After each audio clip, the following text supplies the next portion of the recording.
Hay dinastías que gobiernan y desaparecen, pero hay otras que forjan el alma de una civilización. La dinastía Han no solo unificó China, le legó un ideal de imperio que perduraría 2000 años. Antes de los Han, el gobierno imperial había sido un experimento fallido, desacreditado por su dureza. Después de ellos, se convirtió en la norma, en la forma aceptada de organizar el mundo conocido. Esta es la historia de cómo se construyó ese legado, un logro alcanzado no solo por el éxito militar, sino por la deliberada creación de nuevos conceptos políticos. Una historia de guerra y filosofía, de intrigas palaciegas y expansión monumental.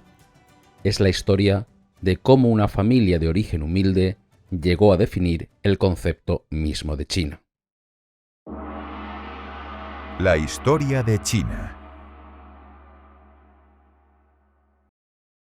Todo comienza con el fin de un sueño.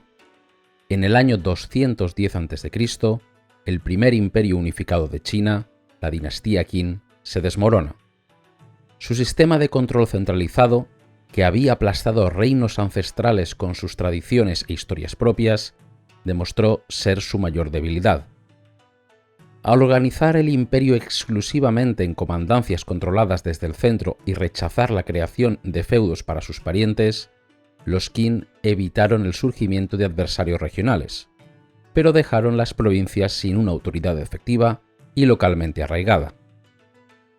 Cuando la violencia estalló simultáneamente en varias regiones, el gobierno central se vio aislado e incapaz de movilizar fuerzas de manera coordinada. La chispa de la rebelión prendió entre los más desesperados. En el séptimo mes del año 209, dos conscriptos, Chen She y Wu Quan, lideraban a 900 hombres. Unas fuertes lluvias retrasaron su llegada al puesto asignado, un delito que bajo la implacable ley de los Qin se castigaba con la muerte. Enfrentados a una ejecución segura, decidieron apostar todo a una rebelión abierta. Su ejemplo fue seguido por otros, que comenzaron asesinando a funcionarios aislados de Qin en distritos rurales. Chen She, el más ambicioso, llegó a adoptar el grandilocuente título real de Gran Chu. Sin embargo, su audacia no pudo sostenerse en el campo de batalla. Fue derrotado por Chang Han, un general profesional de Qin, y finalmente asesinado por sus propios confederados, quienes quizás se resentían de sus pretensiones al liderazgo. A pesar de su fracaso, su iniciativa sería reconocida póstumamente por el primer emperador Han, quien en el 195 a.C. ordenó ceremonias en su memoria a perpetuidad. Mientras las fuerzas disciplinadas de Qin podían aplastar estas revueltas locales, un movimiento mucho más serio estaba gestándose. Procedía de la antigua nobleza militar, hombres acostumbrados a la autoridad y a la estrategia. Entre ellos destacaba la familia Xiang, del antiguo reino de Chu, que durante generaciones había servido en sus ejércitos. Liderados por Xiang Liang y su formidable sobrino Xiang Yu, organizaron un levantamiento y asesinaron al gobernador Qin Te Kuai-chi. Pronto reunieron una fuerza de varios miles de hombres y avanzaron hacia el noroeste. A su causa se unió un hombre de orígenes muy distintos, Liu Pang. Liu Pang era un oficial local de bajo rango, de cuna campesina, del distrito de Pei. Había desertado de sus deberes mientras lideraba a un grupo de convictos y había dado 2 pasos irrevocables. Asesinó al magistrado Qin de su localidad y adoptó el título de señor de Pei. Era un hombre pragmático que supo rodearse de compañeros leales que serían clave para el futuro: Xiao Ho, Zhao Zhen y Fan Kuai. A principios de 208 unió sus fuerzas a las de Xiang Liang. Bajo el liderazgo de los Xiang, la amenaza a Qin adquirió un carácter profesional. Para legitimar su causa, reconstruyeron el antiguo reino de Chu, nombrando rey a un nieto de un antiguo gobernante que había sufrido la crueldad de los Qin, buscando así evocar simpatía y avivar el odio contra el imperio. La respuesta de Qin fue enviar a su general más capaz, Chang Han. Tras éxitos iniciales, puso bajo asedio la estratégica ciudad de Chulu. Fue aquí donde Xiang Yu forjó su leyenda. Con su tío muerto en batalla y el general al mando fracasando, Xiang Yu tomó una decisión audaz. Ejecutó al comandante en jefe, asumió el mando supremo y, en una brillante campaña, derrotó a las fuerzas de Qin, forzando la rendición del mismísimo Chang Han. Su reputación como el general más exitoso de China quedó cimentada. Mientras Xiang Yu combatía en Chulu, el rey de Chu había enviado a Liu Pang en una misión paralela hacia el oeste, con una promesa tentadora: el primero que entrara en la región de Quanchun, el corazón del poder Qin, sería nombrado su rey. Mientras tanto, el imperio Qin se devoraba a sí mismo desde dentro. El influyente ministro Li Shu fue ejecutado por las intrigas de su rival, el eunuco Cao Cao. Poco después, Cao Cao asesinó al segundo emperador Qin y entronizó a un sucesor con el título reducido de rey, un reconocimiento tácito de que el imperio unificado ya no existía. Sorprendentemente, el nuevo rey logró asesinar a Cao Cao, pero ya era tarde. Evitando las rutas obvias, Liu Pang penetró en Quanchun y derrotó a las últimas fuerzas Qin. El último rey se rindió. Por primera vez, un hombre de origen campesino era el amo de la capital imperial. El contraste entre los dos líderes que decidirían el futuro de China se hizo evidente en la capital, Xianyang. El comportamiento del nuevo amo, Liu Pang, fue ejemplar, aunque es posible que los historiadores posteriores embellecieran sus actos para engrandecer su figura. Abolió el severo código penal de los Qin, reemplazándolo por una carta simple que solo castigaba el asesinato, las lesiones y el robo. Selló los palacios y armerías para evitar el saqueo.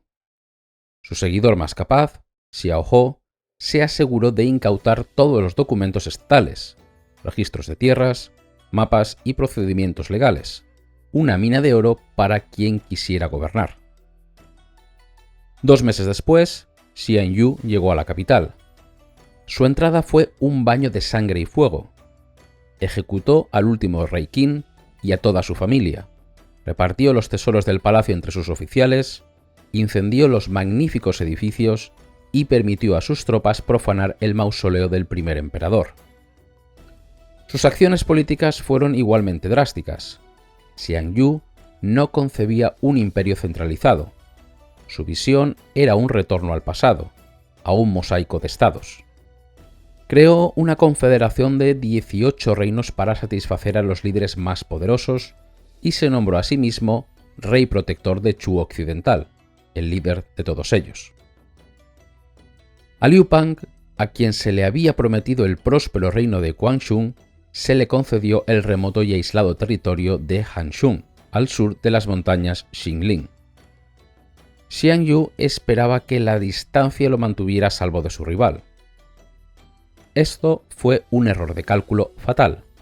De este exilio nacería el nombre de su dinastía. Liu Pang era ahora el rey de Han. La guerra civil que siguió fue un pulso épico entre dos hombres y dos visiones de China. Xiang Yu poseía el genio militar y las mejores tropas. Liu Pang, por su parte, contaba con ventajas estratégicas, una base segura y el apoyo de consejeros brillantes. Aprovechando su oportunidad, Liu Pang salió de su exilio y reconquistó Quanchun, estableciendo allí una base de operaciones sólida y bien administrada. La guerra se extendió rápido por el corazón de China. El control del valle del río Huai y del famoso granero de Ao, lleno de grano, se convirtió en un objetivo militar crucial. Liu Pang sufrió derrotas humillantes. En la batalla de Pengcheng fue aplastado y escapó por poco, acompañado solo por unas pocas decenas de jinetes. Su familia más cercana fue capturada por Xiang Yu. Su recuperación se debió en gran medida a la lealtad y habilidad de sus seguidores. Mientras Liu Pang luchaba en el este, Xiao Ho, en la retaguardia, reclutaba nuevas tropas y reunía suministros para reponer las pérdidas. Al mismo tiempo, su general, Han Xin, conquistaba territorios clave en el norte, asegurando así su flanco. Una y otra vez, Xian Yu demostró su superioridad táctica. En Xianyang, volvió a acorralar a Liu Pang cortando sus suministros del granero de Ao. Y una vez más, gracias a una artimaña, Liu Pang logró escapar de la red de su enemigo. Pese a sus victorias, Xian Yu no lograba el control total. El creciente poder de Han Xin en el este equilibraba la balanza. En un momento de la guerra, los dos líderes llegaron a un acuerdo formal para dividir China entre ellos. Xian Yu liberó a los familiares de Liu Pang, y ambos ejércitos se retiraron. Pero la paz fue efímera. Aconsejado por sus seguidores, que veían a las tropas de Chu exhaustas, fue Liu Pang quien rompió el pacto. La oportunidad para un golpe rápido y decisivo había llegado. El enfrentamiento final tuvo lugar en Kaixia. Las fuerzas de Liu Pang rodearon a Xian Yu. En una escena inmortalizada para la historia y la leyenda, Xian Yu el Invencible luchó hasta quedar con solo 28 seguidores. Viéndose sin escapatoria, en un último acto de orgullo y desafío, se quitó la vida. En el 12º mes del año 202 a.C., la guerra había terminado. Liu Pang era el amo indiscutible de China. El camino hacia el trono imperial estaba despejado. Con la muerte de Xian Yu, la guerra había terminado. Liu Pang era el amo indiscutible de China. En el segundo mes del año 202 a.C., sus confederados lo instaron a aceptar el título de Huangti, emperador. Su derecho al trono no se basaba en una supuesta dispensa divina, sino en un hecho innegable: había conquistado el mundo. Al igual que el primer emperador Qin antes que él, su legitimidad inicial era la de la fuerza. El nuevo emperador, conocido póstumamente como Gaozu, heredó un imperio en ruinas. Su primera acción fue proclamar una amnistía general y medidas de rehabilitación. Ordenó a la población que regresara a sus hogares y recuperara sus antiguas granjas. Redimió a aquellos que habían sido vendidos como esclavos durante la hambruna y concedió exenciones de impuestos y servicios. Buscando la lealtad de sus seguidores, reafirmó los privilegios de los rangos aristocráticos, un sistema de honores que otorgaba ventajas materiales y legales. En la organización del gobierno central, Gaozu no innovó, adoptó casi por completo la estructura de sus predecesores Qin. El poder se concentraba en 3 altos estadistas y 9 ministros, cada uno a cargo de una rama de la administración. Mantuvo un principio clave de los Qin: la división de la autoridad para evitar que un solo hombre acumulara demasiado poder. La responsabilidad financiera se dividía entre 2 tesorerías, y los ejércitos de la capital estaban separados en 2 cuarteles, el del norte y el del sur. Incluso la elección de la capital siguió la lógica pragmática de los Qin. Aunque inicialmente se estableció en Luoyang, ciudad con un profundo legado cultural vinculada a la antigua dinastía Zhou, sus consejeros lo convencieron para trasladarse a Chang'an, dentro de las defensas naturales de Quanchun. La estrategia y el acceso a los suministros pesaron más que la ideología. Pero en la organización de las provincias, Gaozu se vio forzado a romper radicalmente con el modelo Qin. No podía gobernar todo el vasto territorio directamente. Además, debía su éxito a generales que durante la guerra se habían apoderado de territorios y se habían autoproclamado reyes. Privarlos de sus conquistas habría sido un suicidio político.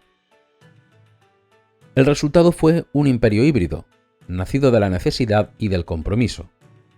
El corazón de China, dividido en 13 comandancias, estaba bajo el control directo de Chang'an, pero las extensas tierras del este y del norte, que comprendían 2/3 del imperio y una porción aún mayor de su población, estaban organizadas como 10 reinos semiautónomos. Cada reino era una réplica a pequeña escala del gobierno central, con su propio canciller y administración.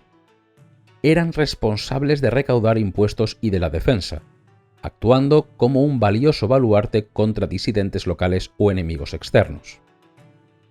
Pero estos reyes eran hombres de probada valía militar, algunos descendientes de las antiguas casas reales, y sus estados eran lo suficientemente grandes y ricos como para sostener una rebelión. El dilema que definiría las siguientes décadas era cómo delegar suficiente poder para mantener la seguridad en las fronteras sin perder el control central. La solución inicial de Gaozu fue drástica y personal. Entre 202 y 196 a.C., uno por uno, casi todos los reyes originales, sus antiguos compañeros de armas, fueron eliminados. Algunos fueron degradados, otros desertaron al enemigo Xiongnu, y uno que se rebeló fue ejecutado. En su lugar, Gaozu entronizó a sus propios hijos y hermanos. Creía o esperaba que los lazos de sangre serían una garantía de lealtad más fuerte que cualquier juramento. Tras la muerte de Gaozu en 195 a.C., la fragilidad de su sistema dinástico quedó brutalmente expuesta. Su sucesor, el emperador Huiti, era un adolescente de 15 años, incapaz de contrarrestar la influencia de su formidable madre, la emperatriz viuda Lu. Los historiadores la describen como una mujer cruel y despótica, que no dudó en envenenar a los hijos de las otras consortes de Gaozu y en mutilar a sus rivales para asegurar su poder. Durante el breve reinado de su hijo, dos actos significativos tuvieron lugar. Se erigieron santuarios en honor a Gaozu por todo el imperio para consolidar el prestigio dinástico. Y con el trabajo de cientos de miles de conscriptos, se construyeron las imponentes murallas de Chang'an, una ciudad rectangular diseñada para reflejar el orden cósmico de las constelaciones. Cuando Huiti murió en el año 188 a.C., con solo 23 años, la emperatriz Lu, ahora regente de emperadores títeres infantiles, asumió el control total del imperio. Su autoridad era incuestionable, simbolizada por un sello de jade personal, un material reservado para la majestad imperial. Desafiando abiertamente un solemne pacto hecho por Gaozu, que estipulaba que solo miembros de la familia Liu podían ser reyes, nombró a 4 miembros de su propio clan Lu en los tronos de los reinos más importantes. El clan Lu también se apoderó de los puestos militares clave en la capital, amenazando así con usurpar el trono y poner fin a la recién fundada dinastía. La ambición de la emperatriz Lu sobrepasó sus límites. Tras su muerte en el 180 a.C., los príncipes supervivientes de la casa Liu, liderados por el rey de Qi, nieto de Gaozu, se alzaron en armas. Apelando a la lealtad de los reinos y de los estadistas que no habían sido corrompidos, marcharon sobre Chang'an y en una purga sangrienta eliminaron por completo al clan Lu. La dinastía se había salvado, pero la crisis demostró la peligrosa influencia que las familias de las consortes imperiales ejercerían a lo largo de la historia de China. La expulsión de los Lu dio paso a los reinados de los emperadores Wen Ti y Qing Ti, un periodo recordado por los historiadores chinos como una edad de oro de consolidación y buen gobierno. Wen Ti, en particular, fue elogiado por su frugalidad, llegando a sacrificar sus propios lujos en interés del pueblo.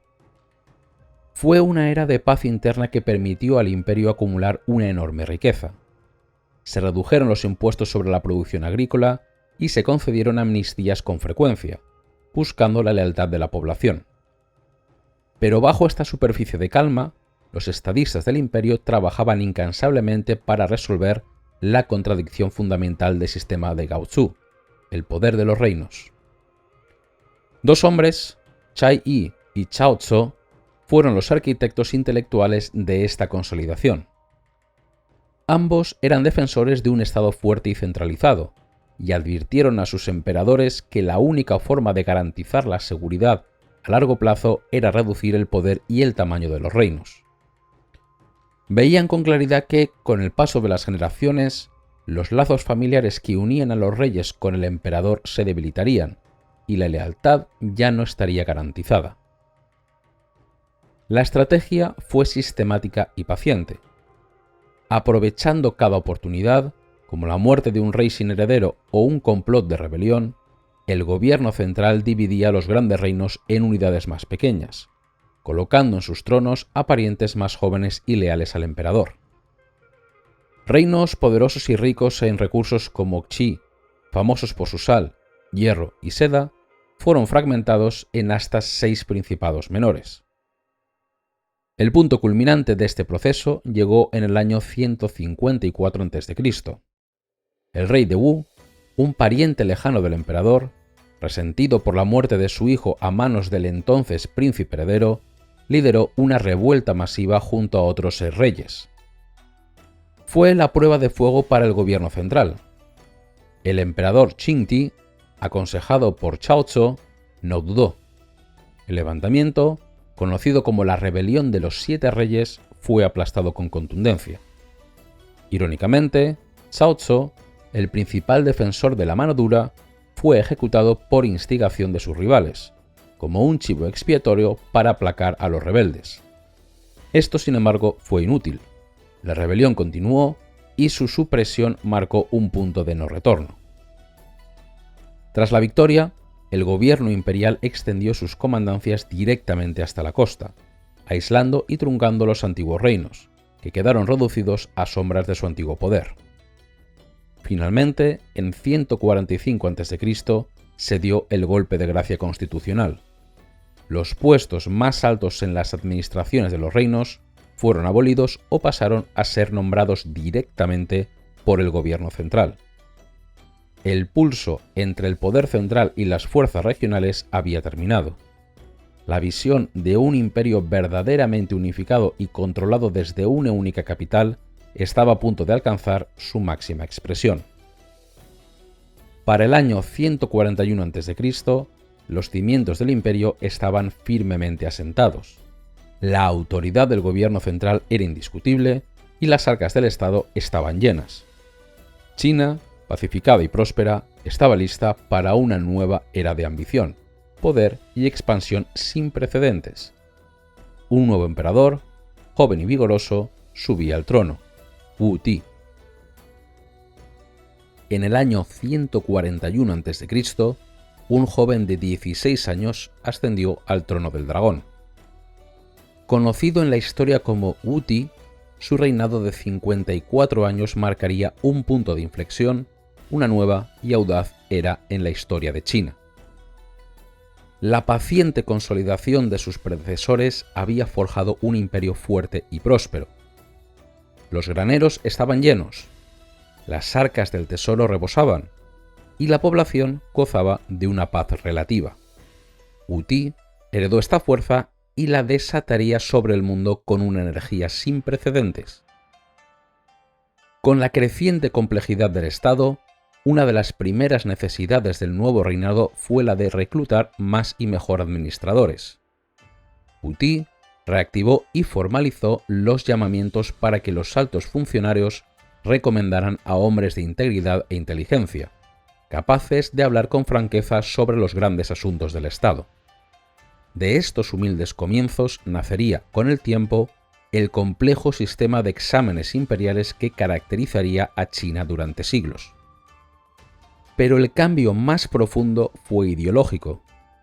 Un edicto trascendental del año 136 a.C.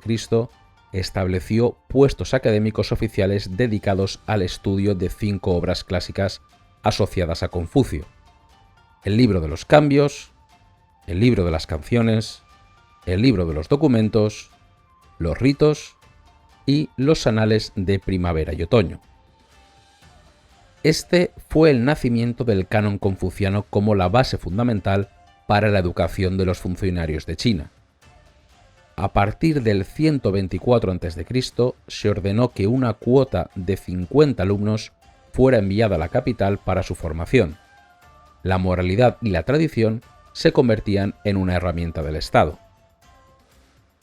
El día a día de estos miles de funcionarios se dedicaba a la meticulosa tarea de administrar el imperio. Transcribían edictos, preparaban registros de población y tierras para el censo anual y llevaban cuentas detalladas de los impuestos recaudados. Su equipo era simple pero eficaz: un pincel, tinta, un cuchillo para borrar y un sello para autentificar. Los documentos rutinarios se escribían en tiras de madera, mientras que la seda se reservaba para textos importantes, mapas o diagramas. En este vasto sistema, los gobernadores de las comandancias remotas ostentaban una enorme responsabilidad, tomando decisiones vitales sin poder consultar constantemente con la capital, en un aislamiento comparable al de un oficial romano en los confines de Britania. Durante décadas, la política Han hacia su adversario más formidable, la Confederación Nómada de los Xiongnu, había sido defensiva, basada en el apaciguamiento y los sobornos. Wu Ti rompió con esta tradición. El imperio ya no esperaría los ataques, sino que tomaría la iniciativa.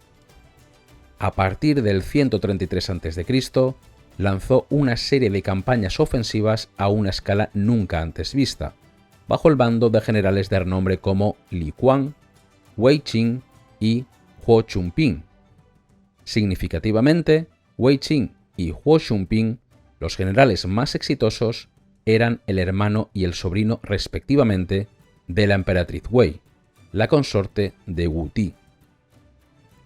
La política expansionista y las intrigas de la corte comenzaban a entrelazarse. Sus victorias entre los años 121 y 119 expulsaron a los Xiongnu de las fronteras chinas, trayendo una paz relativa a la región por primera vez en generaciones. Esta era de expansión fue también una era de exploración épica. El enviado imperial, Zhang Qian, se convirtió en una leyenda. Enviado originariamente en 139 a.C. en una misión para forjar una alianza con otros pueblos contra los Xiongnu, su viaje se convirtió en una odisea de 13 años. Pasó una década como prisionero de los Xiongnu, pero finalmente escapó y continuó hacia el oeste, llegando a regiones como Bactria, al norte de la India. Allí, para su asombro, encontró productos chinos, evidencia de las rutas comerciales indirectas y desconocidas.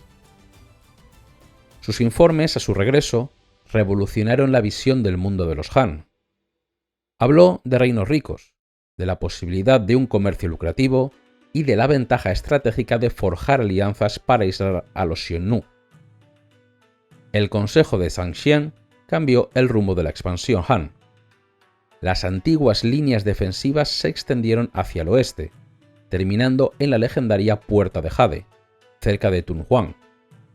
Se fundaron nuevas comandancias en territorios recién penetrados y caravanas estatales, a veces de cientos de hombres, comenzaron a salir anualmente de Chang'an cargadas de seda. Había nacido la ruta de la seda.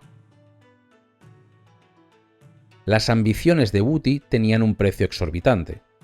Para financiar sus interminables campañas militares y proyectos coloniales, sus ministros modernistas implementaron una serie de medidas económicas drásticas, diseñadas para intensificar el control del Estado sobre la economía.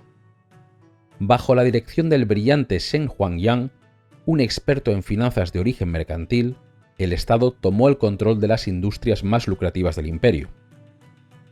A partir del 119 a.C. se establecieron monopolios estatales sobre la producción y distribución de sal y de hierro. El gobierno nombró comisionados en todo el imperio, a menudo antiguos magnates de estas industrias, para supervisar las minas y salinas, asegurando que los beneficios fluyeran directamente a las arcas del Estado y no a manos privadas. Se impusieron nuevos impuestos sobre las transacciones de mercado, los vehículos y la propiedad, destinados específicamente a sufragar los gastos militares. La acuñación de moneda se convirtió en un monopolio estatal exclusivo, introduciendo la moneda de 5 shu, que se mantendría como estándar durante siglos.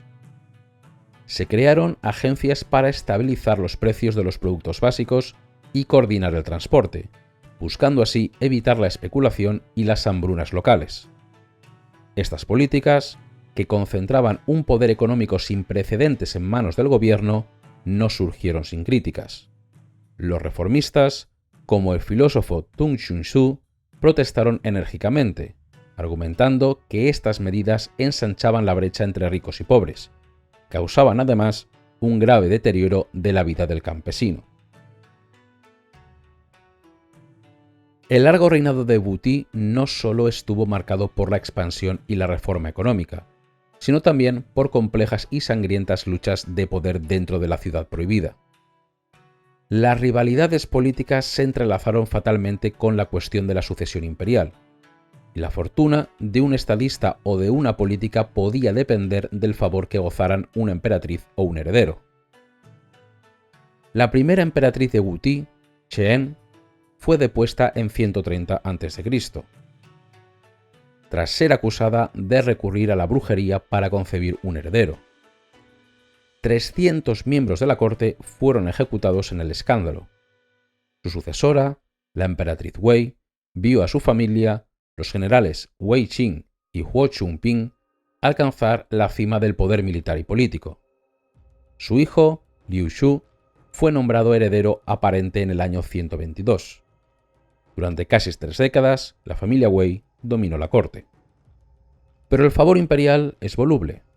A medida que el emperador envejecía, las intrigas se intensificaron con otras consortes y sus familias, como el clan Li, compitiendo así por la influencia. La crisis finalmente estalló en el año 91 a.C., justo cuando las políticas de Wu Ti comenzaban a mostrar signos de agotamiento. En un clima de paranoia surgieron acusaciones de que se estaba practicando brujería a gran escala en Chang'an, con el objetivo de maldecir al emperador. La investigación, brutal y despiadada, apuntó directamente al heredero aparente, Liu Shu, y a su madre, la emperatriz Wei. Temiendo por su vida, el heredero se alzó en armas, reclutando a una fuerza de convictos y criminales. Durante 5 días, la capital imperial se sumió en una sangrienta batalla urbana entre las fuerzas del heredero y las tropas leales al emperador, que yacía en su retiro de verano aparentemente incapaz de controlar la situación. El precio de este estallido de celos y ambición fue aterrador. Decenas de miles murieron en los combates. La emperatriz Wei y el heredero se suicidaron.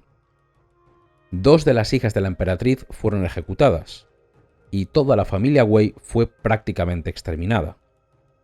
La marea se volvió entonces contra sus rivales, la familia Li, que también fue purgada.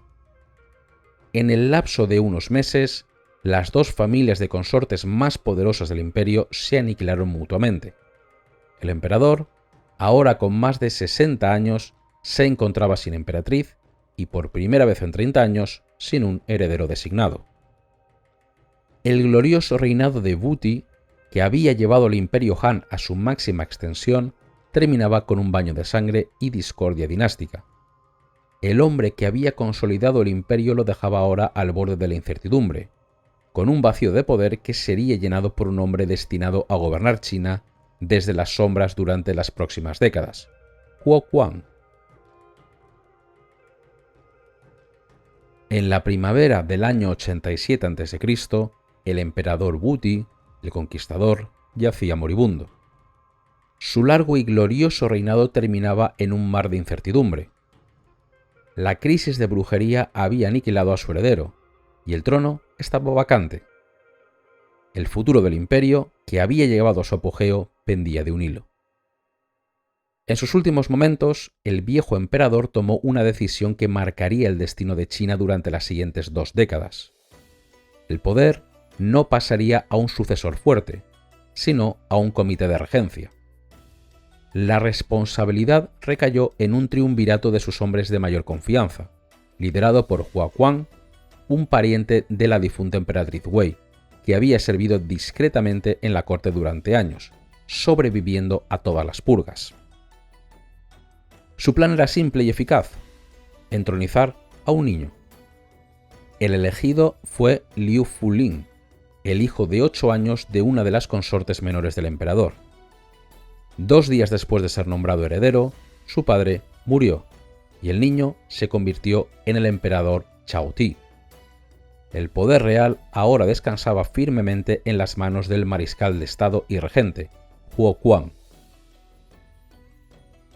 Huo Quan continuó con las políticas modernistas de Wu Ti, pero el descontento latente contra el alto coste de la expansión y el control estatal finalmente encontró su voz. En el año 81 a.C. se convocó una conferencia formal en Chang'an para debatir las penurias del pueblo. Aunque el tema oficial eran los monopolios de la sal y el hierro, la discusión se convirtió en un profundo examen del alma del imperio, un choque fundamental entre dos visiones irreconciliables de gobierno.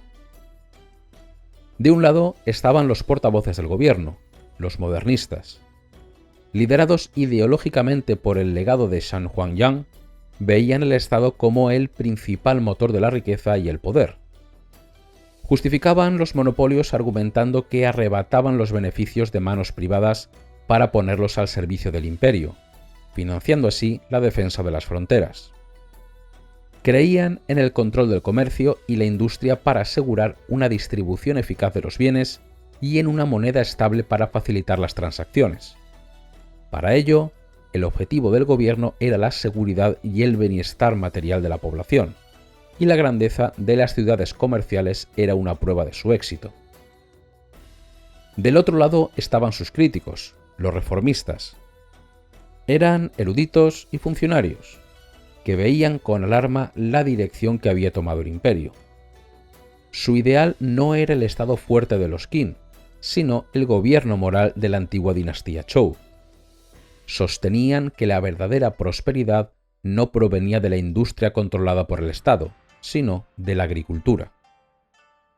Los reformistas atacaron el corazón de la política modernista. Despreciaban la idea de que el Estado debía lucrarse, creyendo que esto solo oprimía al pueblo.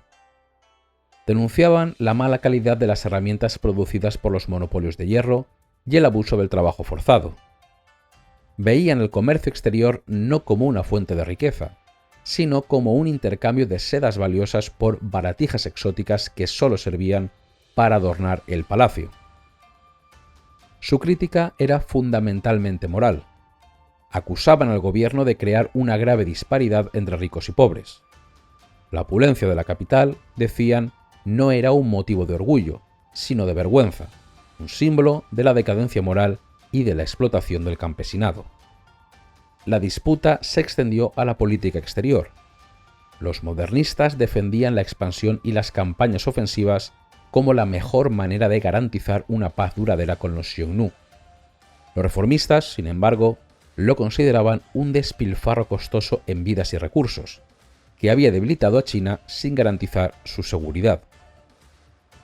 Finalmente, el debate llegó al fundamento mismo de la ley.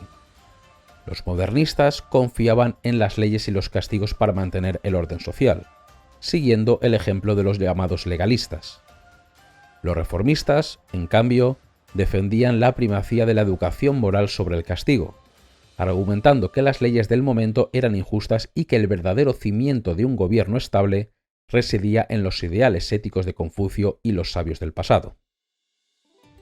Aunque el debate no tuvo un efecto inmediato, solo se retiraron algunos monopolios menores, sus argumentos resonarían durante décadas.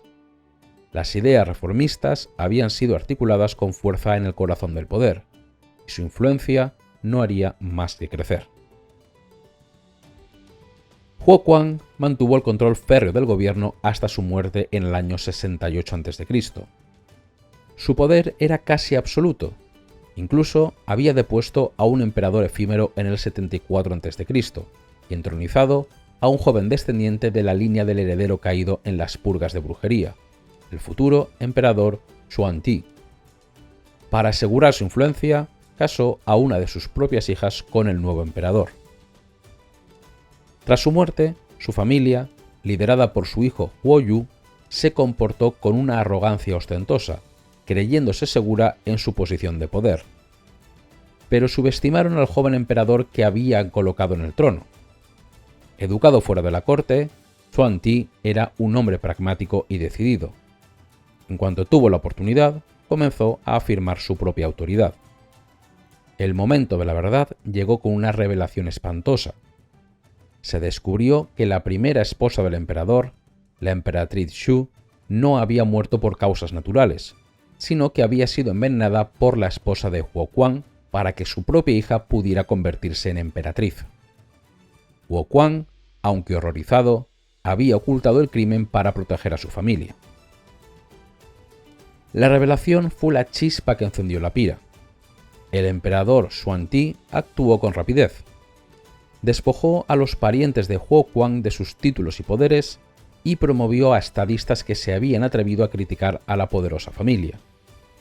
Viéndose acorralada, la familia Huo recurrió a la traición, planeando asesinar al canciller y deponer al propio emperador. Pero sus planes fueron descubiertos. En el séptimo mes del año 66 a.C., el emperador emitió un edicto denunciando su traición. Los principales miembros de la familia Huo fueron ejecutados o forzados al suicidio. La hija de Huoquan fue depuesta como emperatriz. La casa, que había gobernado China durante 20 años, fue completamente aniquilada. La caída de la familia Huo fue un punto de inflexión crítico en la historia de los Han. Marcó el fin del dominio modernista y el triunfo definitivo de la visión reformista. El emperador Xuanti, aunque personalmente pragmático y receloso de la retórica moralista, presidió un cambio fundamental en la política imperial. Las medidas adoptadas en su reinado reflejaban el nuevo espíritu. Las amnistías y los actos de generosidad imperial se hicieron más frecuentes. Se intentó restaurar los títulos de marqueses que habían sido purgados en la era de Wuti, en un gesto de retorno a los orígenes de la dinastía. La política exterior cambió drásticamente. Cuando un líder de los Xiongnu, Hu Hanye, visitó la corte en el 51 a.C., surgió un debate de cómo tratarlo. En lugar de humillarlo como a un súbdito inferior, se decidió, siguiendo el consejo reformista, tratarlo con generosidad y honor, buscando así ganar su amistad mediante la benevolencia en lugar de forzar su sumisión por la fuerza. La expansión dio paso a la consolidación y en algunos casos a la retirada. En el 46 a.C., la administración china fue retirada de la isla de Hainan. Intelectualmente, el cambio se consolidó. En el 51 a.C.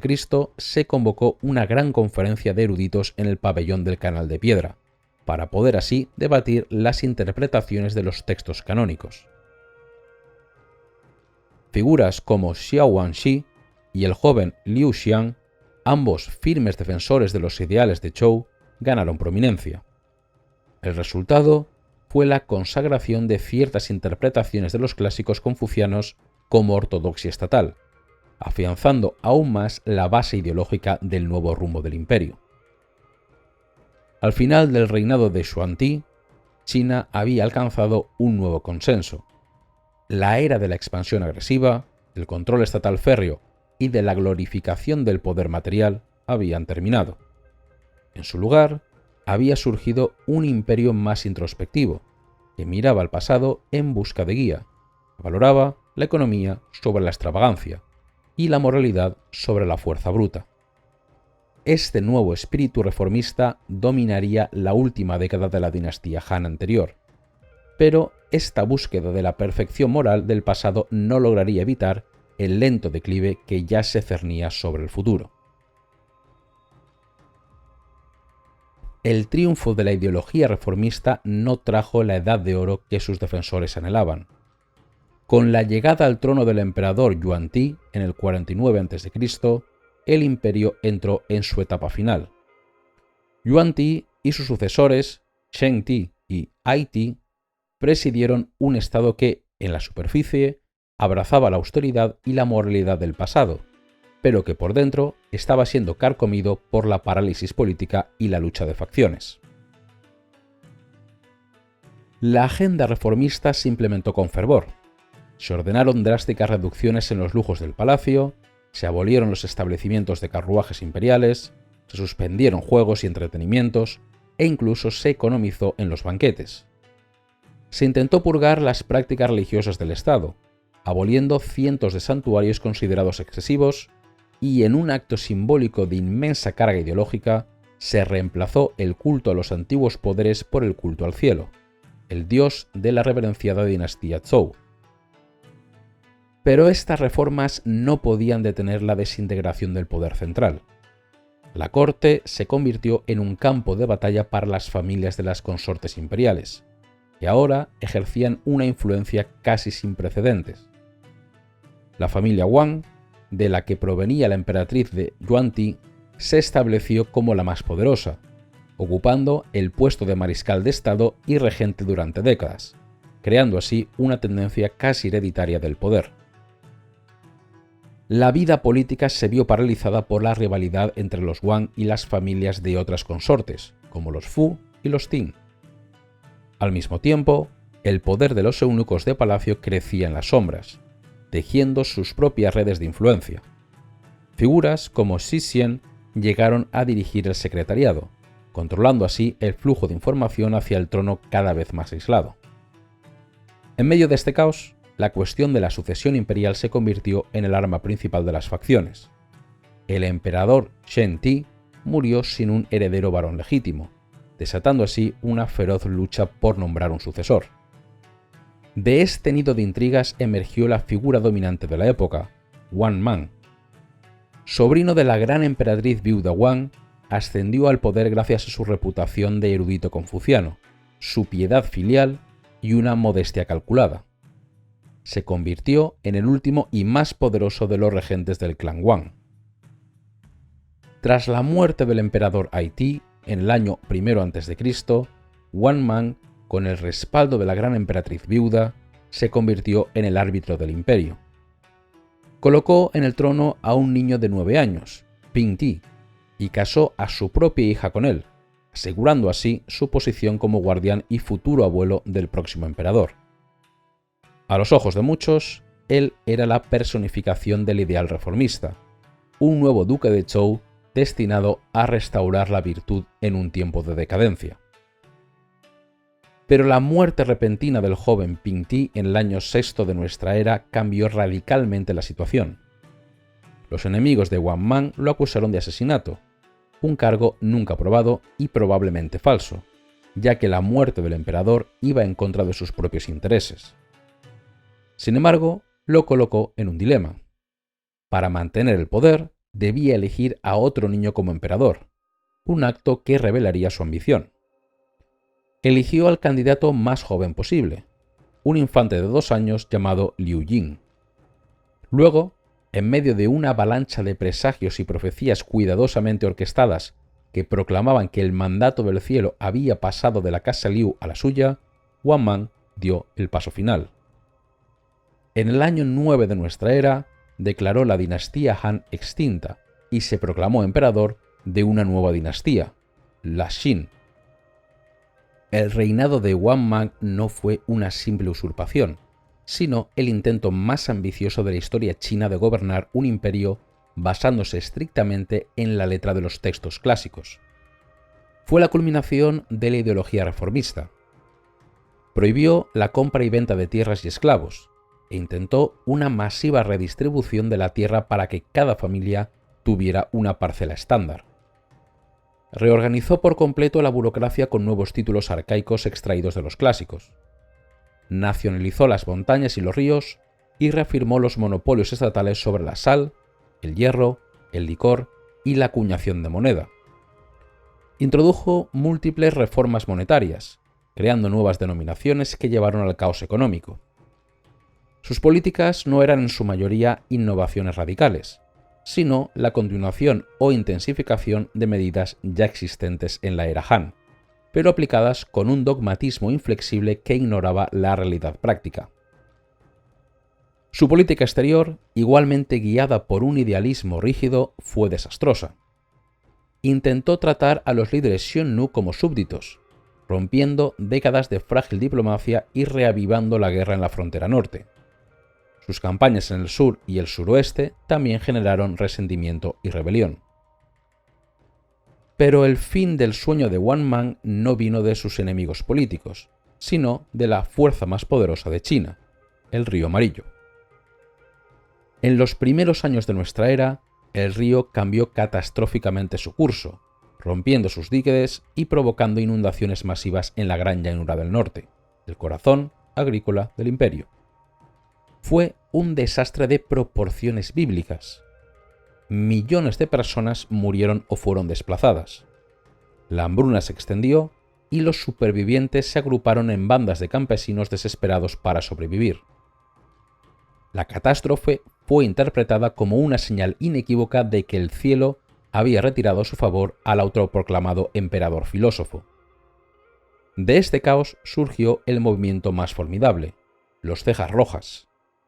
Eran campesinos que se pintaban la frente de rojo, el color de la dinastía Han, viéndose a sí mismos como campeones de la restauración.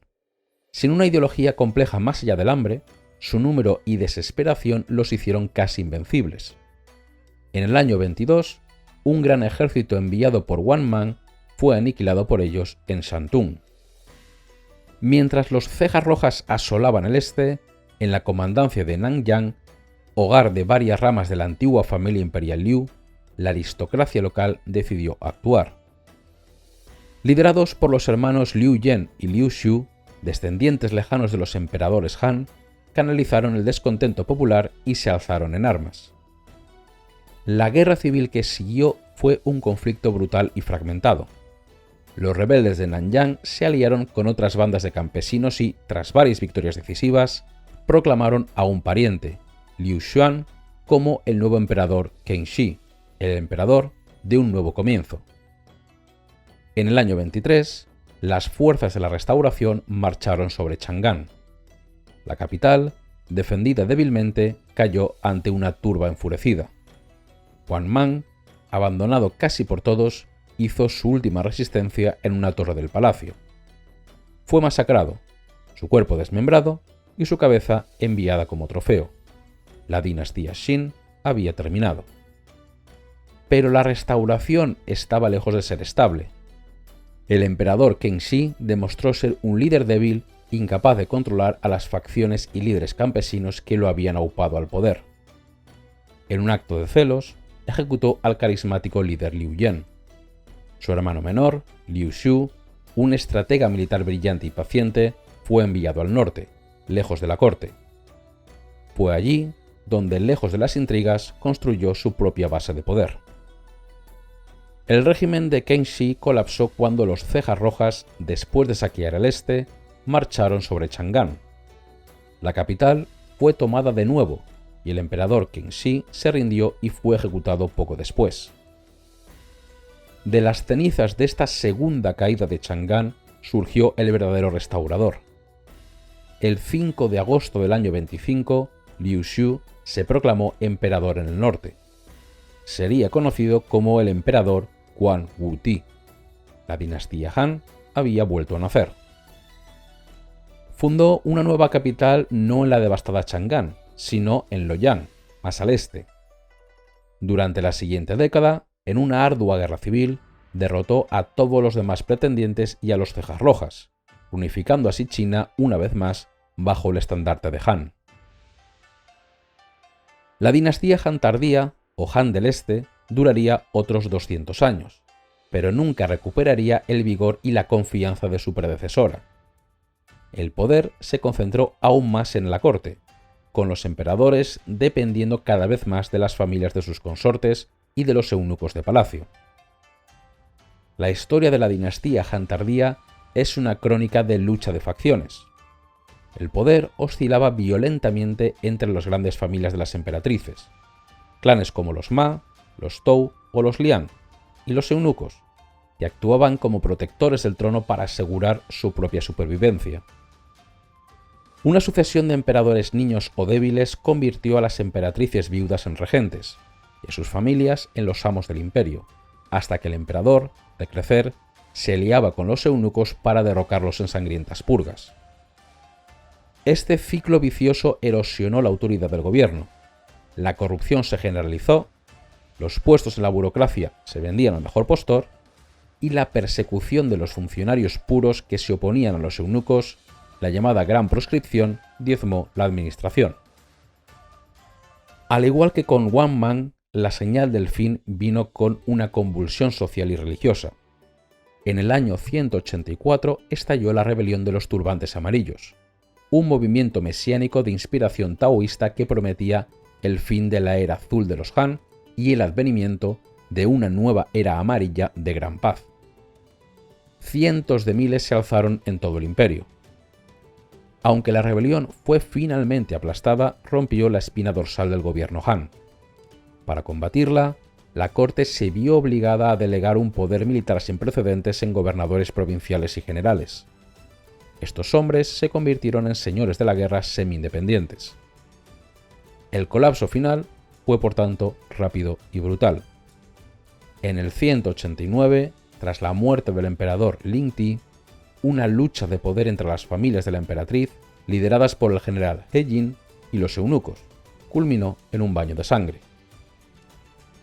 He Jin fue asesinado y sus seguidores masacraron a más de 2000 eunucos en la capital. En el vacío de poder resultante, el señor de la guerra Tung Cho entró en Luoyang, depuso al joven emperador y colocó en el trono a un niño tigre, el futuro emperador Xian Ti. El resto del imperio se alzó contra Tung Cho. China se desintegró en una guerra total entre señores de la guerra. El último emperador Han se convirtió en un peón, un símbolo de la legitimidad sin ningún poder real, pasado de un señor de la guerra a otro. Finalmente, en el año 220, el más poderoso de los señores de la guerra, Cao Cao, murió y su hijo, Cao Pi, forzó la abdicación del emperador Xian Ti, proclamando su propia dinastía Wei. Después de 400 años, la gran dinastía Han había llegado a su fin, pero su legado era ya inmortal. El ideal de un imperio unificado, una cultura común, un sistema de gobierno burocrático y una herencia compartida sobreviviría a la división. Los siglos de caos que surgieron serían vistos como una anomalía, una simple interrupción. El objetivo de todas las dinastías futuras sería restaurar la unidad y la gloria que una vez más pertenecieron a los Han. Los Han habían creado más que un imperio, habían creado a China.